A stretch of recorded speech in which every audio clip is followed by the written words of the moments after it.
जय महाकाल मित्रों, आज मैं आपके सामने हमारे शरीर में किसी भी द्वार से कैसे वो नकारात्मक शक्तियाँ जिन्हें हम भूत, प्रेत, जिन्न इत्यादि का नाम जो भी देते हैं। पहली बात तो मित्रों, इनका नाम जो मर्जी हो, लेकिन ये कुल मिला के सब अधोगति में जितने भी सूक्ष्म रूप से शरीर होते हैं, अपने पापों के कारण से ये भटकते हैं। और ये किसी भी स्त्री, किसी बच्चे, किसी भी पुरुष, कहीं से भी शरीर का जहाँ उनको जाने का मार्ग मिले वहाँ से शरीर में प्रवेश कर जाते हैं। इनमें हमारी आँखें, इनमें हमारा गुदाद्वार, कर्ण, ये कहीं से भी शरीर में नासिका, जहाँ से इन्हें जाने का माध्यम मिले वहीं से शरीर में प्रवेश कर जाते हैं। अब आज के विज्ञान की कसौटी में बड़े बड़े, आप ये समझ लीजिए, कभी कभी ऐसे देखने को आता है कि बड़ी बड़ी बीमारियां मशीनों में पकड़ में नहीं आती, लेकिन वो बीमारियां उनके शरीर में ऐसी जकड़ी रहती हैं कि बस बीमार मशीन में नहीं आ रहा कि कुछ नहीं है, लेकिन है भयंकर पीड़ित।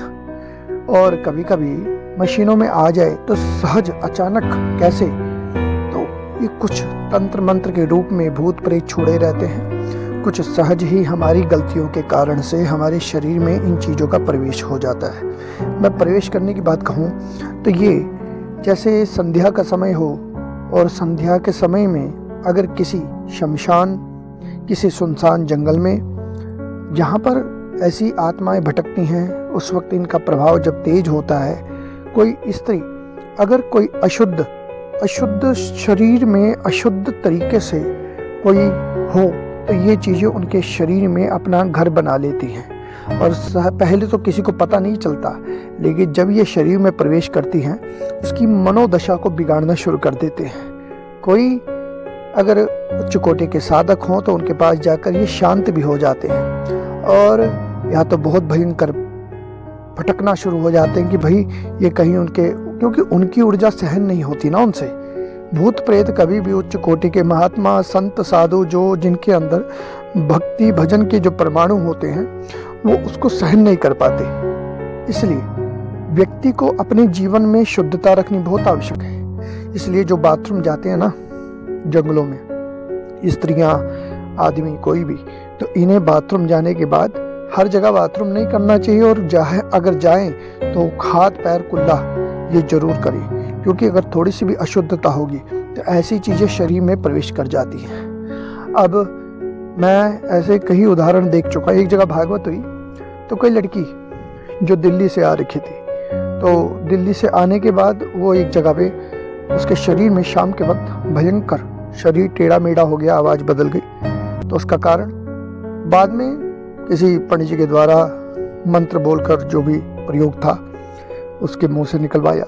उसने कहा कि जंगल में मैं यहाँ पर कुछ टाइम पहले फांसी खा के मर चुकी थी। तो एक बच्ची, उसे क्या पता, लेकिन उसके शरीर में ये प्रवेश जो हुआ तब पता किया, हाँ सच में कोई औरत मरी थी। तो ये सूक्ष्म शरीर होते हैं मित्रों। भागवत में भी तो सुना होगा आपने, ये धुंधकारी, और कितनी सारी कथाएं हैं, कितने सारे दृष्टांत हैं। हनुमान प्रसाद पोदार जी, समुद्र के किनारे रोज एक प्रेत उनके सामने आता था। जिस दिन वो बुलाए तभी उसमें बोलने की शक्ति आई। यूट्यूब में सर्च कर लेना आप। भूत प्रेत ने भी अपनी गति करवाई।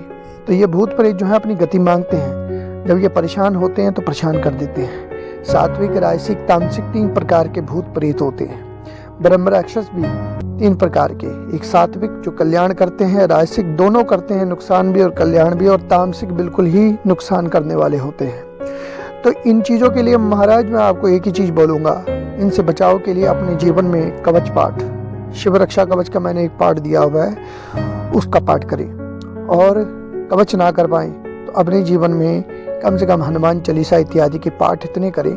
देखो, एक हनुमान चालीसा पढ़ने वाले पर भी भूत प्रेत का असर हो सकता है। कारण यह है कि सामने वाला भूत कितना ताकतवर है और आपके अंदर भगवान की भक्ति भजन का कितना प्रभाव है। जब किसी के सामने वाले का प्रभाव हमसे ज़्यादा होगा तो हमारे पे उसका असर पड़ेगा, हमारा होगा तो उस पर हमारा पड़ेगा। इसलिए जो भजनानंदी साधु संत होते हैं ना, इनके तो नज़दीक भी भूत प्रेत नहीं भटकते। अब मैं आपको बता रहा हूँ कि किसी पेड़ में कील लगी हो तो कील लगी हो तो उस पेड़ की कील को कभी मत निकालिएगा। क्या पता किसी ने भूत प्रेत बांधा हो, कोई अपने मजाक मजाक में खेल कूद में किसी के मन तो कील निकाल दे। लोगों को नहीं पता, तांत्रिक क्रिया के द्वारा भूत प्रेतों को बांध देते हैं, पेड़ों पर कील मार के ठोक देते हैं। और फिर दूसरा, अगर कोई भैनानंदी निकाल दे तो उस पर तो प्रभाव नहीं पड़ेगा, लेकिन अगर कोई ऐसे ही एड़ा गड़ा होगा तो उस पर एकदम प्रभाव पड़ेगा। दूसरा, कुछ ये तो प्रमाण देखा हुआ है, अम्बाला में एक तांत्रिक थे, हमारे ही जान पहचान के थे, तो उन्होंने बांध रखा था। वो शीशी गलती से छूट गई और किसी फंड जी की घरवाली ने खोल दिया, उसके अंदर प्रवेश हो गया। बस मनोदशा बता नहीं सकते, निकाला दोबारा, शीशी में भरा तो दिखता नहीं है। शीशियों को बंद करके कई लोग, तांत्रिक लोग, सुनसान जगह में फेंक के आ जाते हैं, दबा देते हैं। तो कई लोगों के हाथ अग लग जाए खुदाई में तो कई लोग जो हैं बंद शीशियों को खोल देते हैं, नहीं पर, और एकदम उनका बिल्कुल दुष्प्रभाव पड़ता है। मित्रों, ये दो चीज़ें मैंने आपको बताई अभी कि कैसे कैसे प्रवेश करते हैं, लेकिन उनमें से भी विशेष, अगर किसी पेड़ पे कील लगी हो या कोई बोतल बंद हो जंगल में सुनसान में, तो उसको कदापि मत निकालिएगा। शंकर भगवान की जय।